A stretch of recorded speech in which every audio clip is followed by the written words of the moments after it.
ପାଇଁ କିଛି ତ୍ୟାଗ କରିଛ ତାହେଲେ କୁହ ତମ ତ୍ୟାଗର ମୂଲ୍ୟ କେତେ ଟଙ୍କା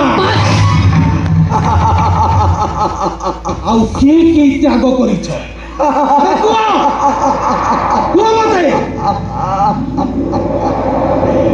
ସିନୁରେ ଫଳଟା ଯଦି ଗଛକୁ ପଚାରେ ଏ ଗଛ ତୁମ ପାଇଁ କି ତ୍ୟାଗ କରିଛୁ ଗଛଟା କିଏ ଉତ୍ତର ଦେବ ଫୁଲଟା ଯଦି ଗଛକୁ ପଚାରେ ଏ ଗଛ ତୁମ ପାଇଁ କି ତ୍ୟାଗ କରିଛୁ ଗଛଟା କିଏ ଉତ୍ତର ଦେବ ପତ୍ରଟା ଯଦି ପଚାରେ ଏ ଗଛ ତୁମ ପାଇଁ କି ତ୍ୟାଗ କରିଛୁ ବିଚରା ଗଛଟା କି ଉତ୍ତର ଦେବ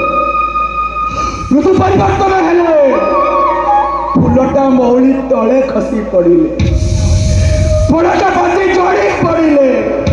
ଆଉ ପତ୍ରଟା ଗଛରୁ ଖସି ପଡ଼ିଲେ ସେମାନେ ଆପଣା ଛାଏ ବୁଝିପାରନ୍ତି ଏ ଗଛଟା ତାଙ୍କ ପାଇଁ କି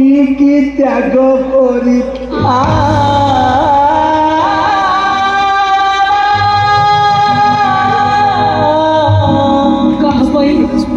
कहाँ